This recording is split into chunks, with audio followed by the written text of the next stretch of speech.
Ryan Castle says, hey, Bill, I'm an engineering student working on a university team in Elon Musk's Hyperloop competition. Our team is currently fabricating the pod for the competition this summer. Any thoughts on going 700 or maybe even 3,000 miles per hour, 10 feet above the ground?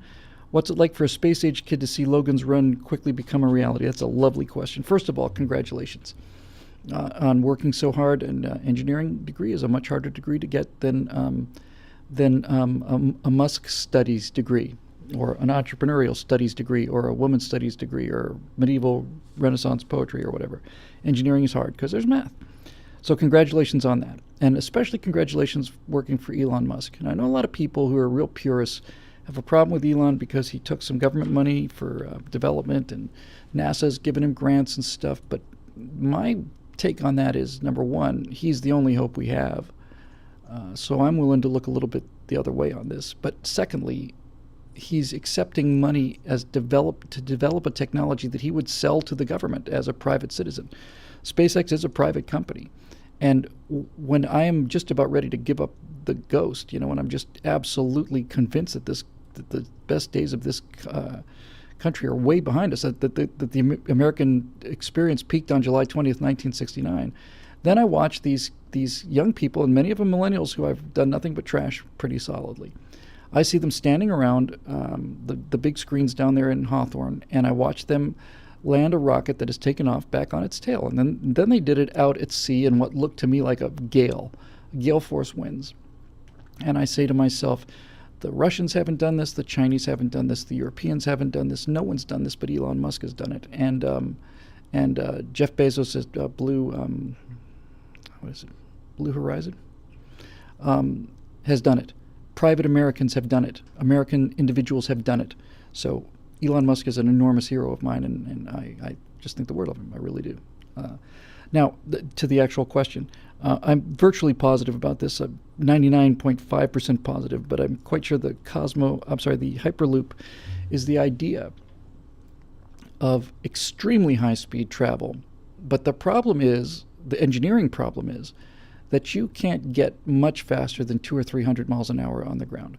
The fastest bullet trains, I want to say, are something like 271 miles per hour, something like that, in that general neighborhood, I want to say. Blue Origin. Thanks, Victoria.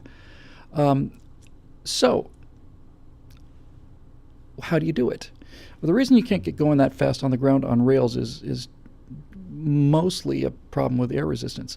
We can travel at 550 miles an hour is about right for a commercial jetliner. And the reason we can do that is because the jet's at 35,000 feet, and 90% of the atmosphere by volume, not by distance, but by volume, is below you when you fly in a commercial jetliner. The air up there is extremely thin. That means it's putting up very little drag on the airplane, and that airplane can go a lot faster.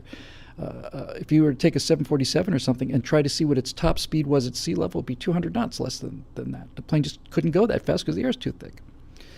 So what is happening is, in order to make this work, and this is why I referenced Logan's Run, because of all these elevated tubes, you have to travel, as Azimuth Smith just beat me to it, you have to travel in not perhaps a vacuum, but in at least a partial vacuum. You have to make the area in front of that passenger car, you have to make the air there thin enough so that it can get up to those kind of speeds without running into all this drag resistance. And especially if you're traveling down a tube, because you have to travel down a tube if you're going to evacuate the air in front of it and maybe add pressure to behind it. But if you're in a tube, then drag, of course, becomes an enormous problem. If you have atmospheric pressure in front of this vehicle, and the vehicle's sides are touching the wall, it's going to take an incredible amount of energy to move that thing fast, even more so than outside, because that pressure wave is going to back up inside the length of the tunnel. So the idea is that you would basically take a tube of extreme strength, and you would run a car through this tube, and you would evacuate the air in front of it. And then how it was driven is depending on the individual design. I think probably most designs would probably go with an electromagnetic system, where you're levitating the car off the ground using electromagnets, and you're also using electromagnets to accelerate it. And electromagnets with these rail guns are just able to accelerate something to insane speeds. I mean, they can just keep going. Unlike an explosive charge that goes off, it's finished, and that's the bullet is going as fast as it's going to go when it comes out of the muzzle. and every split second after that, it's getting slower. On a rail system, an electromagnetic rail system, you can just keep accelerating it as much as you want to. It's just a question of how fast you pulse the positive and negative poles on the electromagnets. So here's the answer to your question, Ryan.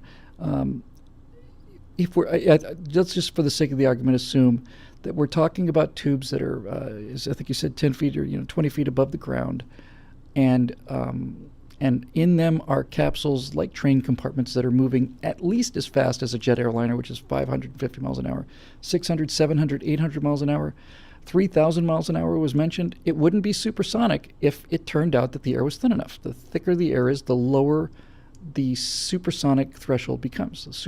You go supersonic at sea level, I want to say around 728 knots, I'm not exactly sure. As you get up higher, you have to go faster because the air is thinner, and it's complicated, but you get the idea. So yes, I'd love the idea. I think the idea is terrific. But the one thing that I'd never envisioned as a space kid, and the one thing I'd never envisioned when I was watching Logan's Run, is I had never imagined a world where something that cool could be destroyed by a guy with a bomb or a truck. That just never entered my mind, ever. When I was a kid in the 60s, the idea that terrorists would be able to do something that would essentially destroy something that beautiful and elegant and clean, it just never entered my head. But it's entered my head now. So my problem with a very high-speed rail, and my problem with the passenger car in a tube, is if it's 10 feet off the ground, then somebody has to be 11 feet off the ground with something heavy, or a bomb, anywhere. You're talking about covering the enormous distances across the country, and you go much faster than you can in a jet. But, if it's 10 feet above the ground, then how do you protect thousands and thousands and thousands of miles of these tubes from intentional harm? It's hard enough challenge, as you know, as an engineer, to protect them from accidental harm. It's a tough enough challenge to protect them from just the problems of wear and tear and all the engineering problems that you have when you have a bridge. You don't want the bridge to fall down, right? That's the ultimate test of a bridge, is that it doesn't fall down when you're on it. So you've got all these engineering problems, but then I just don't know how you make it terrorist-proof. Now, with that said, if you were to put these tunnels underground, then you would have a chance of some kind of security. You'd have to have the same kind of protections, or certainly better ones than you have on an airplane. But if you're doing it in underground tubes, then you have pretty much the exact same problem as you would have in an airplane. In other words, the only threat to the system would come from inside the container where the people are. You could provide enough security for an underground system, I'm quite sure, to be pretty reasonably safe against terrorism. And then you've got a problem with somebody sneaking a bomb on the train, but you already have that problem with somebody sneaking a bomb on the airplane. So I think that would have to be the requirement, only because of this. It'd be infinitely more expensive to do it underground, but if these tubes are 10 feet off the ground and I don't know what they're made out of. Let's say they're made out of carbon fiber or something. They're not made out of something that couldn't take a decent-sized explosive. And again, the problem is you can protect a cylinder that's a couple hundred feet long with 200-300 people in it. You can protect that. You can make those people go through screens, and you can do whatever you have to do. But to protect thousands and thousands of miles of these kind of tubes, I don't know. It just seems tough for me. Now, ATS 608 says the problem with high-speed rail is that the government shouldn't have anything to do with transportation. That's exactly right. I don't know if he's getting subsidies, but certainly it sounds like a private enterprise.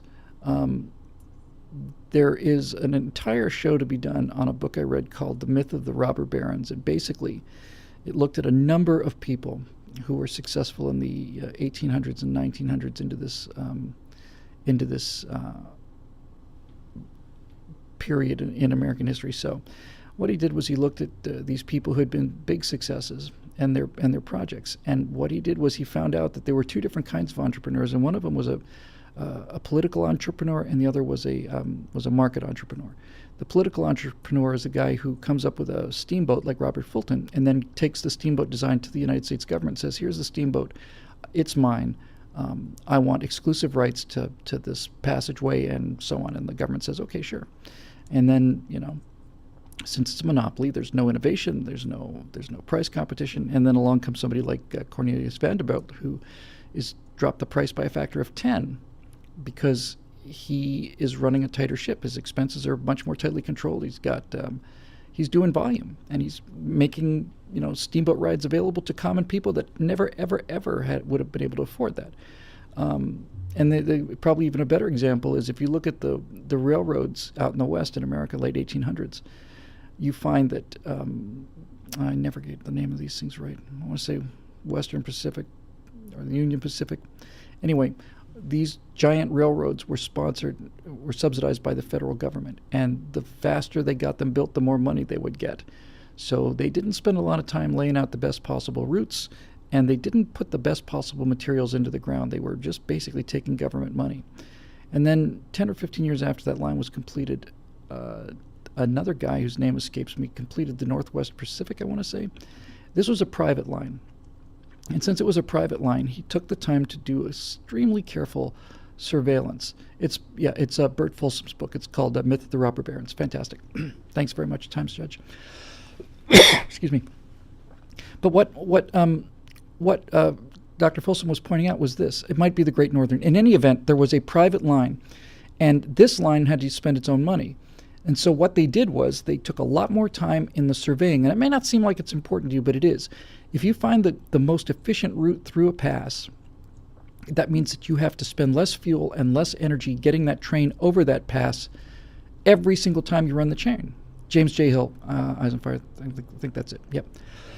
Excuse me, I'm starting to feel like Hillary Clinton here. Hang on a second. So, he spent the time to get level grades, straight lines, and all that other stuff. And since it was his railroad, he put in the top quality steel, which was available but much more expensive. And that meant that the rail line would be much more robust, last longer. Well, as it turns out, he did all these things, and he was saving so much money over the government-sponsored lines that he was putting them out of business. He's putting them out of business because he was charging half or something of what the other guys were charging, or less than that, because he built a more efficient system using his own money, because it was his own money, and there you go. It's a great example of the difference between government investment and private investment. I think what Elon's doing is pretty much private investment. Certainly most of it's private. He put his money where his mouth is. He took a big fortune from PayPal and he put it on the line. And he's made a rocket that can fly into space and land on its own exhaust plume. And the only way we're going to get to space now is if Elon Musk's Dragon capsule is approved by NASA, and NASA would have approved it. They're just waiting for they wanted an escape tower, is my understanding, to save the crew. And I have some engineer friends who said that the cost and the weight and the limited number of options that you could use an escape tower in means that the escape tower is just not worth it. But NASA being NASA,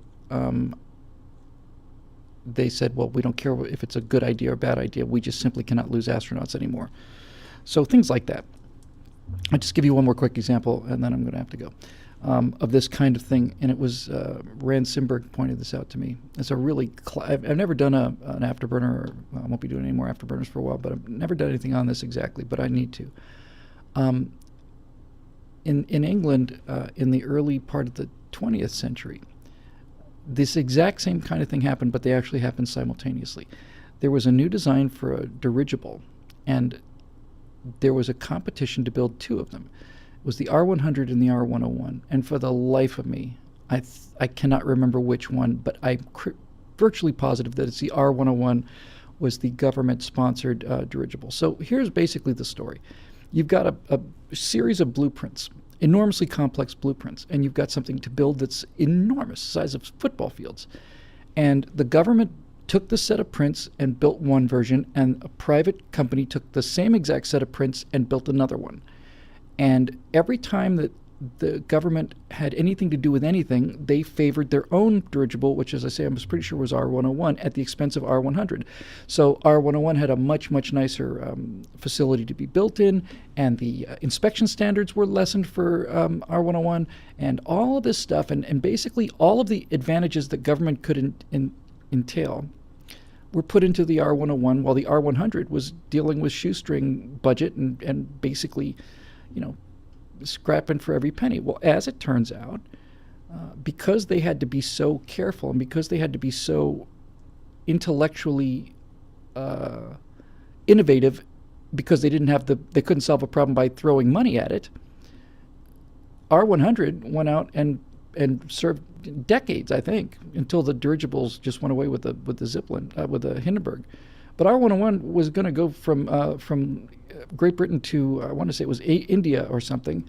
It was one of those voyages. This is the prestige on the line. R100's out there flying. R100 weighed significantly less, like 30 or 40%, 50% less than the exact same design that the government built. Anyway, then the government says, well, we got to do something impressive with R101. I know, let's sail it to, let's fly it over to India, I think it was. It might have been Asia, but it was at least India. Thousands of miles journey over Europe and, Middle East and so on. So they launched the R101, and it got over the channel, and it crashed in France. It crashed because it was way too heavy and way too underpowered, and it crashed because it was built by the government, who simply threw money at a problem that really needed intellect. And it's another great example of the difference between a government program and a private program. Elon Musk basically has enough money to do what he wants to do. And people openly laughed at the idea of recovering that booster, that first stage booster. You either have something incredibly complex like the space shuttle, or you throw these incredible engines. I don't think the fuel tank's all that expensive or hard to do, but the engines are priceless. You just chuck them into the water every time you launch a rocket. You just throw the engines away. And he said, well, we don't want something as complex as the shuttle, but we'd like to save the engines and save the vehicle if we can. We'll never get the second stage back because that has to be boosted into orbit, but at the very least, let's get the booster back. And sure enough, and the great thing about Elon Musk is, and this applies to individuals as opposed to governments, is he failed a bunch. The Falcon 1 had a lot of explosions, there were failures everywhere, and he made a personal decision to keep going because it's his money. And then they tried the landing, failed that a bunch of times, and they tried it at sea, failed a bunch of times. And basically, he can do that because it's his money and it's his company. If the government were doing that and failing at that rate, and the press was on him, and government, and the Senate reviews, and if the guy was a Republican, then a Democratic committee, or vice versa, looking into this and why so many failures, they just wouldn't, they never would have gotten there. Somebody said to me once about this, they said if there had been an FAA in the 1930s or 40s, we would never have the jetliners we have today. We would have the FAA-certified official government airplane, which would have wooden wings and propellers, and it would carry 30 people from Los Angeles to New York in 35 hours, and the tickets would cost $7,000 in modern money, right? That's what would happen. That's absolutely true. Anyways,